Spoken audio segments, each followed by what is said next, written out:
The droopy tip is usually caused from a combination of factors, such as downwardly pointing nasal tip cartilages or a downwardly pointing caudal septum or the hanging columella.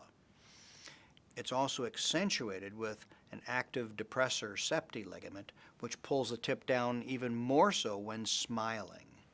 Now, when we do a rhinoplasty procedure, we can statically lift the tip of the nose by modifying the nasal tip cartilages, modifying the nasal septum or the columella, and then we also release that depressor septi ligament that tethers or pulls the tip downward when smiling.